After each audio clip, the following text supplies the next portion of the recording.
Starcasting to you from the City of Angels. Hi, everyone. My name is Kiris. Thank you so much for being here and listening to the Voice of Astrology podcast. This is for the week beginning Sunday, February 20th through Saturday, February 26th, 2022. Let's take a look at how to connect with the stars and planets for our week ahead. Also, stay tuned to the end for some starry stuff, celebrity news. Now, the week is starting off with, and what's happening here is really interesting to me because the week is starting off with Saturn at home in Aquarius, Jupiter at home in Pisces. We've got Mars exalted in Capricorn, Venus in Capricorn, which is a nice Earth triplicity for Venus because Venus is at home in Taurus, which is also Earth. We now have Mercury in a friendly triplicity in Aquarius, air. Mercury is at home in Gemini, which is air. So when Mercury is in the air signs, Gemini, Libra, Aquarius, what's happening here is that all of these planets are functioning very well. We've got the sun now 1 degree Pisces, which is the last sign of the zodiac. So when we look at the planets in their home signs and planets in friendly elements, or what's called a triplicity, this means that the planets are functioning very well. A planet in its domicile, its home sign, functions at its best. You could think of the planets as having a job to do, which they do. They have a function to perform. And when they're in signs that give them a lot of energy, then this is a wonderful lineup. So with the sun in Pisces, which is the end of the road, the last sign of the zodiac, but the sun in Pisces ruled by Jupiter, that's fabulous. Sun in Pisces, with Pisces, the ruler being Jupiter at home in Pisces. So this is beautiful. Now, as we're starting off the week with this lineup for the whole scope of the week, from Sunday through Saturday, the aspects are, we're having 6 trine aspects. A trine is ease, 120-degree angle. Things just flow. They're easy. This week we're having 12 sextiles, which are favorable opportunities. We're having 9 squares. Squares give us the momentum, the drive to get things done. We're having 1 very important opposition, which I will get to, and we're having 3 what's called inconjunct aspects. I didn't add in the minor aspects because the minor aspects are very specific aspects to different things in different astrology charts. So I'm just giving the full scope of the aspects this week and the what are called the dignities of these close personal planets. The outers, of course, we have Neptune in Pisces, Uranus in fixed Earth Taurus, and then we have Pluto at the 27 degrees Capricorn, which is the Pluto return for our nation's astrology chart. But when we look at planets in their home signs, all these beautiful lineups where they're in their castle and they're happy and all of their resources. Think of when you're home and everything that you need is right at hand and you're very comfortable. The thing with this is that it can be a bit too comfortable, too complacent. When we're home feeling, oh God, lazy, I don't want to do anything. So this is the challenge as we're starting off the week, which is feeling like everything is nice and comfortable at home. But what about the action, getting something done? In other words, this lineup potentially can be too complacent. Now, the moon is decreasing in light. We just had that full moon in Leo. And now we're going from full moon, we're moving towards the fourth quarter moon, which we're going to get to. But the moon is now lessening in light, decreasing in light, and we're moving towards the fourth quarter in Sagittarius, which gives us some fire. Because when we look at this planetary lineup to start off the week, where's the fire? And not counting Chiron in Aries. We're looking at the planets, not asteroids.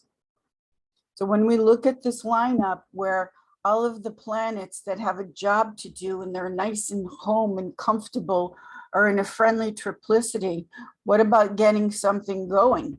It can be too lazy in a certain sense. So on Sunday, and the moon is decreasing in light. It's now waning. So on this Sunday, we've got the moon in Libra, cardinal air, and the moon in Libra wants relationships, people. The moon in Libra wants peace, harmony, balance. This is what the moon in Libra is hungry for.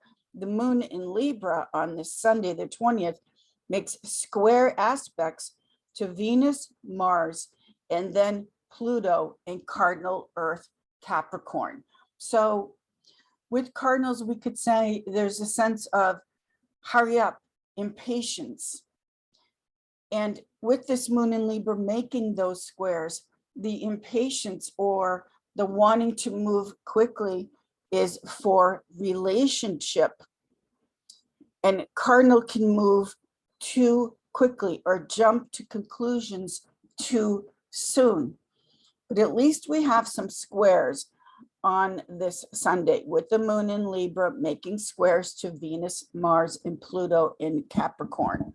So this is getting things, or the wanting to getting things started for the beginning of the week. Now in astrology, we have fire, air, earth, and water. And so there's earth in the chart, there's air in the chart, there's certainly water in the chart. What's the missing ingredient? The missing ingredient is fire, life, spirit.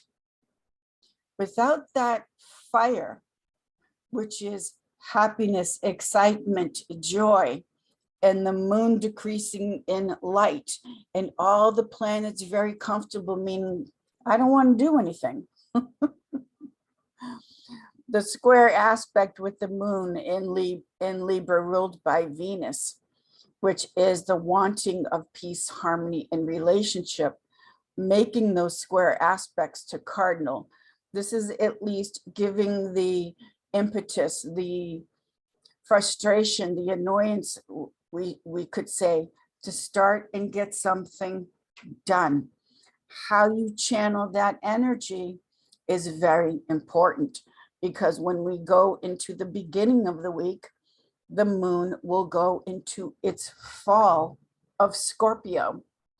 So the moon in its fall of Scorpio, fixed water Scorpio, ruled by Mars, is changing, because the moon is always fluctuating and changing. The moon is changing from light, airy Libra to deep, intense Scorpio in its fall.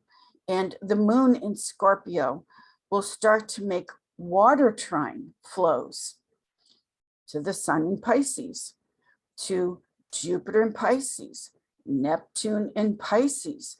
So now we're bringing in at the beginning of the week an emotion and intensity, we could say a fear of falling hard, meaning falling in love, because we're looking at the beginning of the week, bringing in this desire for falling in love and relationship. Now the moon in Scorpio is saying, uh-oh, maybe I'm a little bit afraid of that here. And the water trine flows, bring in the flow of emotion, of fertility, of creativity. Now, we have the moon in Scorpio, and this is the biggie to me. That one opposition to me is the big aspect where the moon in Scorpio makes an opposition to Uranus in fixed earth Taurus. This is a very volatile, emotional aspect. And with this aspect, it ties into our finances because the money signs in astrology are Scorpio and Taurus. Taurus takes in, Scorpio releases. Taurus is my money, Scorpio is joint finances. So there's volatility as we start off the week emotionally and now in the money signs, because the moon in Scorpio making that opposition to Uranus and Taurus is an element of emotional spending. So when we jump and spend on something that we really don't need, we didn't need the big ticket item, and it's an emotional kind of thing. And also the moon also brings in food, emotional eating when you're not really hungry, emotional spending. This opposition aspect here is a separation, and it's an opposition, which is a breakup, a separation, suddenly, unexpectedly, meaning when it comes to you and your finances, a fool and his money are soon parted, that old saying. Connecting to these energies as we're going into the week is saying, or trying to guide us in the area of, be careful about jumping when it comes to your money and or food. In other words, the way we're trying to comfort ourselves, because there could be an abrupt separation that you really don't need to do. Just wait. The lights are out, so to speak. Moon is decreasing. There's not fire in this chart. And no, I'm not counting or bringing in Chiron and Aries. I'm talking about the planetary energies.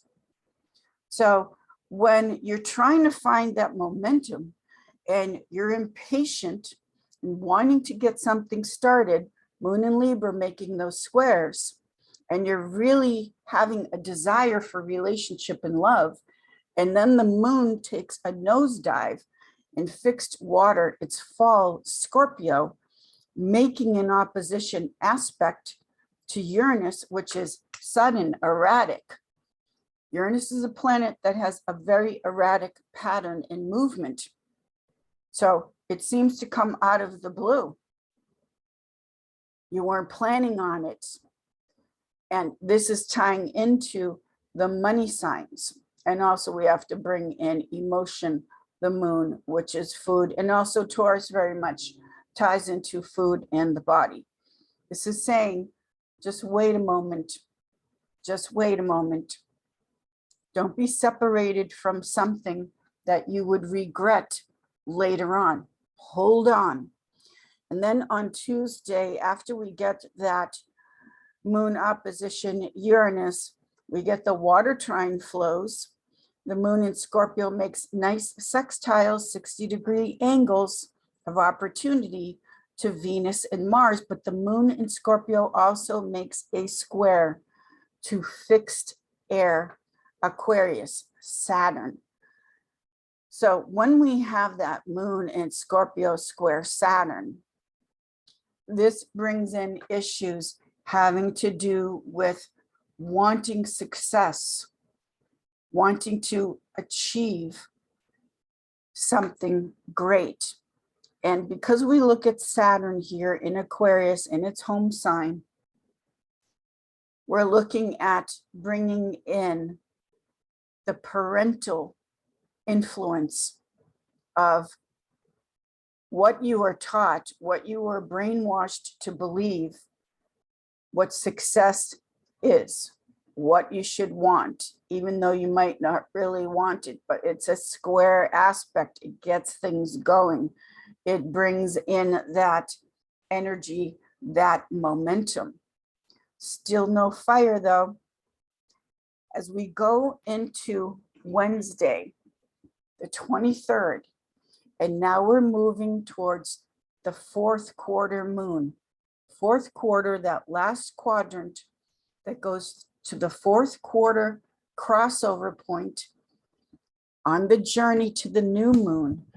Now we're entering the cycle of the moon that has to do with cool and wet, winter, phlegmatic. We are still in the winter, but this quadrant that always brings in the cycle, fourth quarter to new moon, the quadrant that brings in that last quarter adds to the layer of cool, winter, underneath, we could say. But we finally get some fire. Fire is spirit. Fire is life. Fire is getting excited and happy about something. Enthos, enthusiastic. So we've got the fourth quarter moon at 5 degrees Sagittarius, ruled by Jupiter. So we're finally getting that element of to be filled up with spirit, let's say. With the fourth quarter moon at 5 degrees Sagittarius, ruled by Jupiter, and the fourth quarter moon at 5 Sag makes that square to the sun in Pisces, ruled by Jupiter. And then we also get the moon in Sagittarius making a square to Jupiter at home in Pisces. So look at all of this Jupiterian energy to begin with. Big, over the top, reach for the stars, go beyond the boundary. And we're also bringing in big enthusiasm. The moon in Sagittarius will also make squares to Neptune and Pisces, along with that Jupiter in Pisces.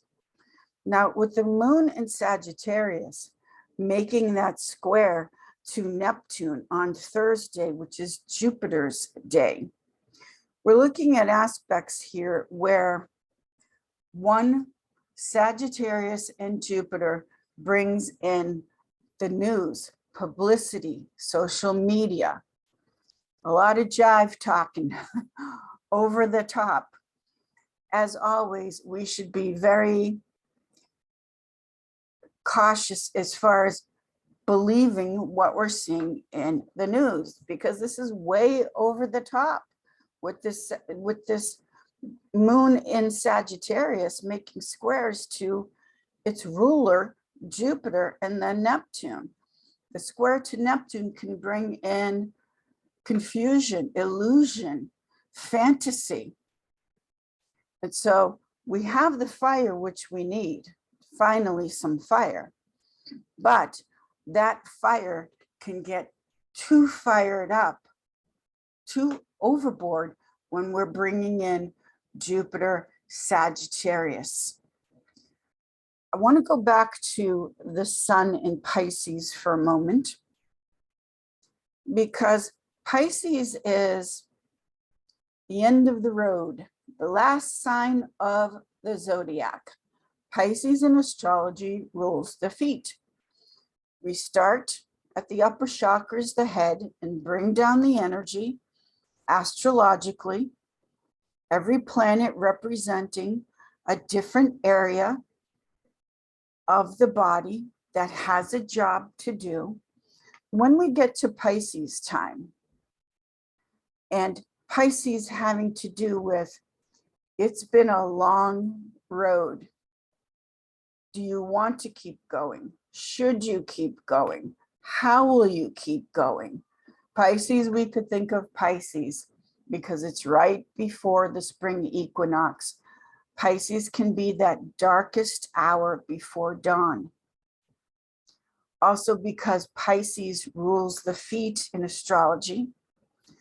The feet symbolic of not only the path you're walking, but what are the tracks you're leaving behind? What are the footprints in the sand, as they say? What is your legacy? In other words, what do you want to be remembered for? What is your legacy? We've all seen animal footprints, and we leave footprints. And so this sun in Pisces with the moon in Sagittarius, both ruled by Jupiter, having to do with believing and having faith in what you don't see physically yet.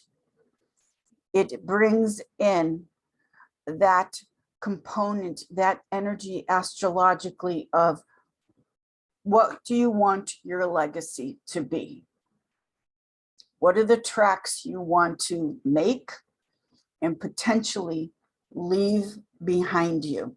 Pisces ruling the feet. And the feet, as we know, are so important because the nerves, all the nerve endings go to the bottom of the feet, in the feet. So I'm mentioning this one because as we're waiting for some fire, some life to come in, some spirit to show up with the fourth quarter moon in Sagittarius, the other thing you want to take a look at is how you take care of one of the most important things in your body, which is the feet. Remember, the nerve endings go there.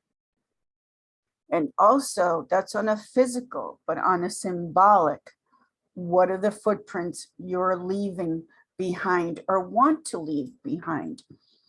Also, as we're starting off this week and going through the week, and the moon again is going to start going towards what's called balsamic, dark side of the moon.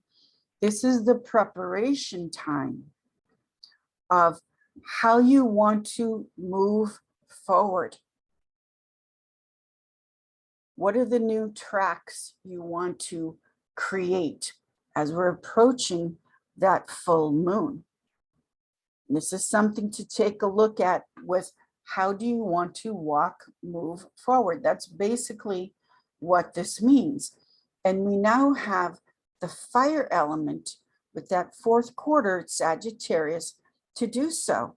The other thing we're having on the 24th, and this is another biggie, we've got Mercury in Aquarius, and on the 24th, Mercury in Aquarius is going to make a square aspect to Uranus and Taurus.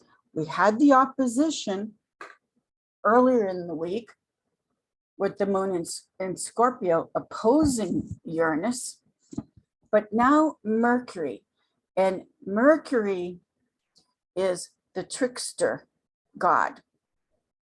Mercury likes to get things started, and it does. And this Mercury in Aquarius making a square to Uranus in Taurus.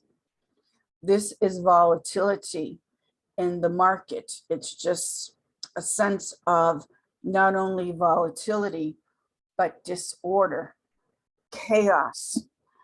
So when it seems as though, and it is, that things on the outside are disorderly, unpredictable, volatile, what do you do with this kind of energy throughout the week? What you do with this kind of energy, and with especially that Mercury square Uranus, this is another component where you hold on to what Pisces rules, standing very firmly,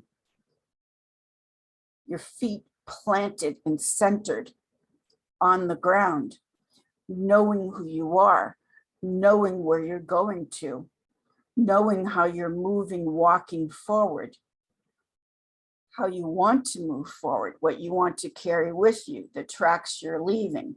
This is what you do. You take all of the energy and ground it. You bring it down to Pisces, standing firm with who and what you are. As we start to close out the week, the moon will then go into her detriment in the sign of Capricorn. And so with the moon in Capricorn, which is the furthest away from the moon's natural home placement in Cancer, the moon in Capricorn does make some nice earth flows. That's very nice, but the moon is trying to find its way home.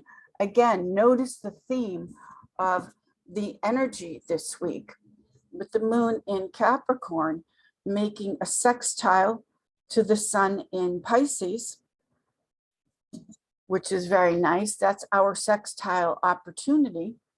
And also the moon in Capricorn making a nice trine to Uranus and Taurus. Look at how this week the planet Uranus is very much in the spotlight. Other things, of course, are happening, but Uranus is getting an opposition, a square, a trine, a lot of activity with a planet that has a very unpredictable, erratic pattern. And Taurus is not happy about that at all. Taurus is fixed, it's earth, it's common sense. Doesn't like these kinds of sudden and unpredictable changes, but this is a part of the week. We've also have Venus and Mars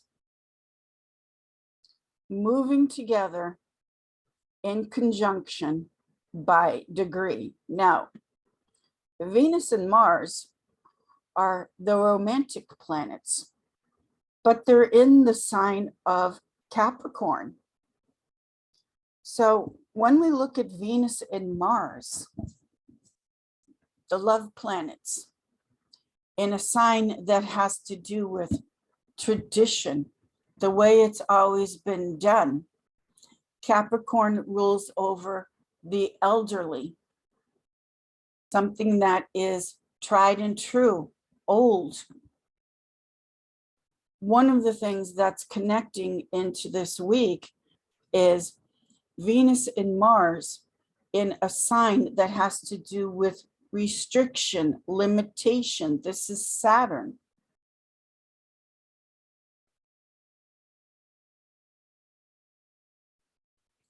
Looking at how you want your love life, whether you're trying to find someone, it's a brand new relationship, or maybe you've been married for years. This can be, we've got to revitalize the relationship as far as how can we bring back to life, so to speak, the fire, the excitement, the eros in the relationship. Again, whether you're trying to find a relationship, that would be, you don't want the same old pattern. You don't want the same kind of relationship that you've tended to always have. If you're in the relationship, this is about the desire, the want to let go of the limitations, what has been inhibiting the relationship. It's worn out. It's been the same old for too long. You know, we're not looking at Venus and Mars conjunct in Aries, or romantic Leo, or even Gemini, which will certainly keep it interesting because it's changing all the time. We're looking at Venus and Mars together in Capricorn, loving the old folks' home, the senior citizens' place. So I'm saying that in the sense of the love needing to be revitalized as these two planets are moving together, because Saturn again limits. We want to bring in fire and increase. So just take a look at that, because this is a cycle actually that's lasting for weeks. The Venus-Mars conjunct in Capricorn, and then the Venus-Mars conjunct, that's going to happen. I'll tape another video on that in Aquarius. That's when it gets really, really unique and interesting, when the elements change, even though Capricorn and Aquarius are both ruled by Saturn, but it's a totally different energy. And we'll get to that. Right now, though, what you want to take a look at is how can the romance and relationship, the marriage, whatever it is, how can it increase, not stay limited? Capricorn ruled by Saturn. If we were to look at the scope and how it all connects and ties together, as it always does, is we're looking at a week and a time where things we could say have become too comfortable, too complacent, too just, okay, keep it the same old, same old. But where's the fire? What does fire mean? Fire is the happiness of being alive, the excitement, the joy, the playfulness. And so we're looking at the week moving from, okay, something's gotta get me, let's say, or light that match, so to speak, to boot me out of my comfort zone. And that does start to happen as we start traveling through the planetary energies and powers. And we get to that fourth quarter moon and fire, Sagittarius, which is big, a big jump, a big change. And then we get these aspects to Uranus, the square, the opposition, even the trine, we could say, because when we feel like our life has been thrown into a change of pattern, let's say, or a disorder, if nothing else, it forces us to get moving. It forces us to change. And I want to share this true story before we get to the starry stuff. And this is a true story, and it connects to this week. Years ago, there was a man, he was about 30 years old, a young man, and he was dying. And the doctors couldn't figure out what was wrong with him, but his life force was just leaving him. He was getting weaker and weaker. It got to the point where it got so bad, he would keep his phone number and address in his pocket so that if anything happened, they would know how to bring him home or how to get him help if something happened, meaning strangers, wherever he was. And so this took place in London. And one day he sat down on a park bench, and he sat down next to a very robust man that was about 70 years old, and they struck up a conversation.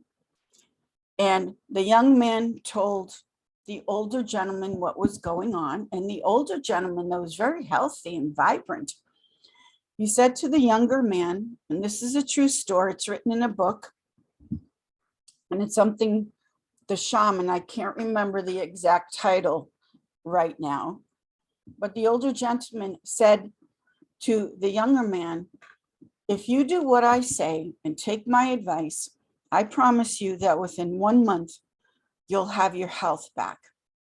And the younger man thought, well, I'm dying anyway. What the heck, I might as well try it. So the older gentleman said to the young man, every day, have 2 glasses of wine, smoke 2 cigarettes, have a little bit of meat, and take a walk. And the younger man, is no doctor on the planet would tell me to do this. But again, whatever, I'm dying. So what have I got to lose at this point? So the younger gentleman took the advice, and within a month, he got his health back.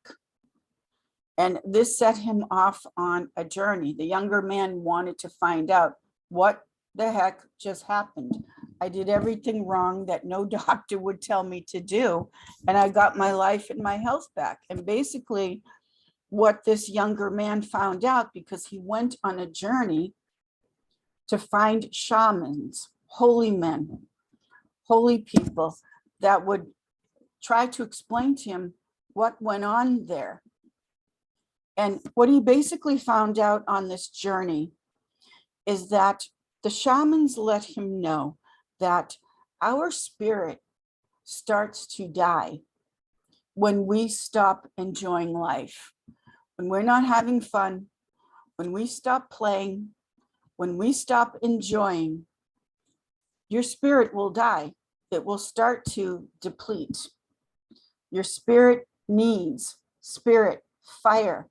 Your spirit needs that sense of playfulness, childhood. It's fun. Lighten up. It's not that big of a deal. Enjoy yourself a little bit. And the man on the park bench, he wasn't saying, go drink 2 bottles of wine and smoke a pack of cigarettes a day. And not that I'm promoting that at all. I'm just sharing the story. That basically what the man was saying, the older gentleman, what he was saying to the younger man that worked to the bone, did everything right, didn't smoke, didn't do anything, just stressed and worked and worried. What the older gentleman knew and what he was advising is, give yourself a little bit of something that makes you feel good, that gives you pleasure, that makes you happy. And of course, it worked, because the shamans, after this younger man that was so stressed and perfect about everything, his spirit was leaving his body. You need to enjoy a little bit, or fire spirit will go out.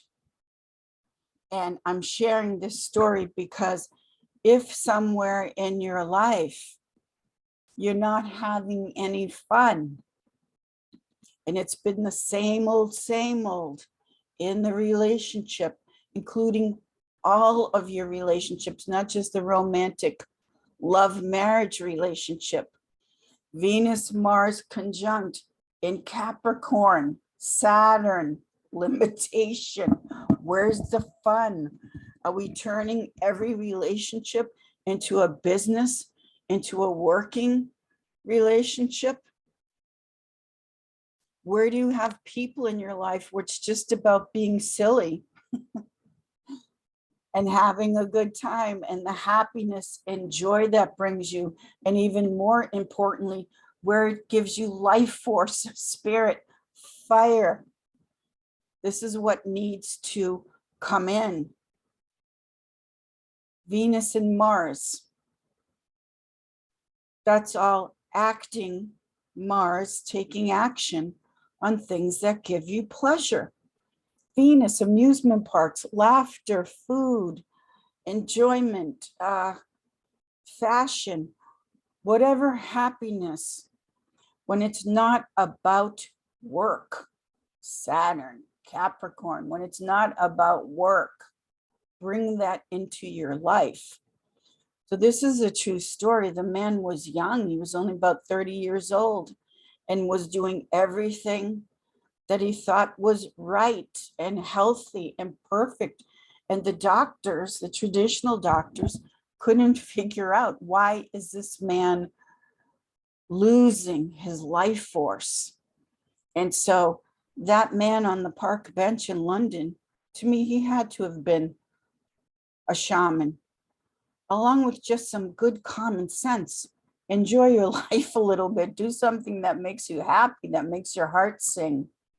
And again, I don't smoke, drink, take drugs. This is not a promotion to smoke or drink. It's just using this as an example to say, have a little bit of fun once in a while.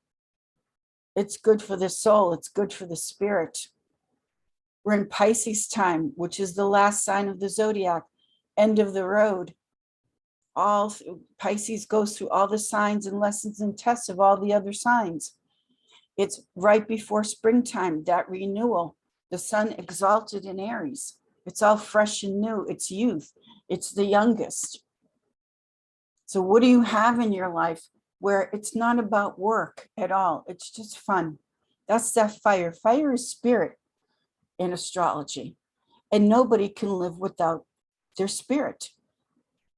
And I wish I could remember the name of the book. It's not The Way of the Shaman by Dan Millman. That's a famous one. But something about this man going on a spiritual journey because he couldn't figure out, one, why he was losing his spirit, but two, why he was advised to do something that, a doctor's not going to say have a couple cigarettes and a couple glass of wine, but it brought him back because we can't live without happiness, joy, pleasure. That's the spirit. That is fire, the spirit. Go have some fun. So this is our week from February 20th to the 26th, 2022. And enjoy yourself always, not a little bit. Always have that enjoyment and happiness and excitement. Do something that makes your heart sing. It's good for the soul. It's good for your health. All right, so let's take a look at now. I wanted to mention a couple of stories for our Starry Stuff moment. And the first thing is, I love her so much, Wendy Williams. She's a Cancer, sensitive moon baby, Cancer. And she's been in a tough situation where they replaced her on her show for the rest of the season, but then the bank froze her money, her assets. She was falsely accused by an ex-employee that she was not of sound mind to handle her own finances. And so this is being worked out, and sending love, hugs, and prayers for Wendy Williams. She's fabulous. But to be dealing with certain illnesses, and then for the bank to freeze your money that she worked her backside off to earn that money. It's her money. Let Wendy Williams have her money, especially at a time where she really needs to not have someone swoop down and say that she needs someone controlling her finances. Cancer is the money sign, by the way. And Cancer is very deeply sensitive and wants that feeling of safety and security, as we all do. So no one has the right to freeze her assets that she needs, especially at a time when you're not feeling good and you're trying to work through health situations, whatever they may be. So be well, Wendy Williams. You're fabulous. I love her so much.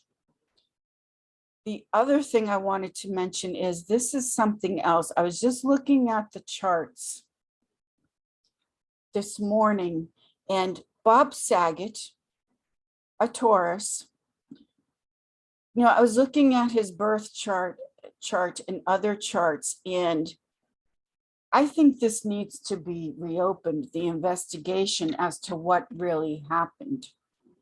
And they're now saying that he had head injuries in multiple places with a blunt force that was very powerful. And something needs to be re-looked at. There's something not right here, and it is in the charts. Because he was happy, he was healthy, he did a show. And typically, if we hit our head, if it's a good knocker, we don't ignore that. Something not right here with this wonderful man, so loved by everyone, but this investigation needs to reopen. The original autopsy was, he hit his head and ignored it. No, the charts don't lie. So the charts that I pulled up for him there's more that needs to be addressed here. So rest in power, King, because we love you always. And there just needs to be more investigating here. So we'll see how that is handled. And then finally, talk about having fun and spirit and fire and what makes the soul feel good. So as you know by now, the Los Angeles Rams are the champions. Congratulations. I was over the moon and then went back over the moon again. This just was one of the happiest days of my life. But there's a story coming out today from certain conservative groups criticizing the halftime show and saying that it shouldn't have happened and taken place. Are you kidding?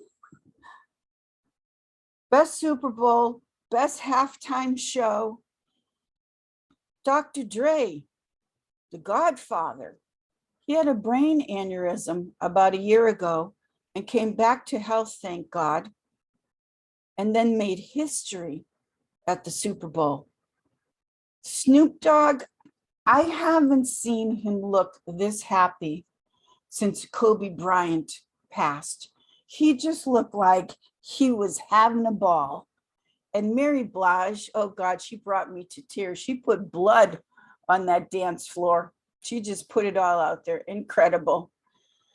And then, of course, Eminem, 50 Cent, Eminem, his song, You Can Do Anything You Set Your Mind to. So it was wonderful, and congratulations, and what an incredible Super Bowl. And something nice for Los Angeles in particular because of everything we've been going through in the Golden State of California. It was wonderful. One of the happiest days of my life. It was incredible. So I why do critics always have to find something to criticize? Who knows? But this is iconic. It's legend. This is one for the ages. From beginning to end, it was fabulous. So thank you for everyone in that moment. That for me will always be unforgettable, a dream come true. Thank you, everyone, for being here and listening to the Voice of Astrology podcast. Have some fun, play a little bit this week, and I'll see you all in the stars. Thank you.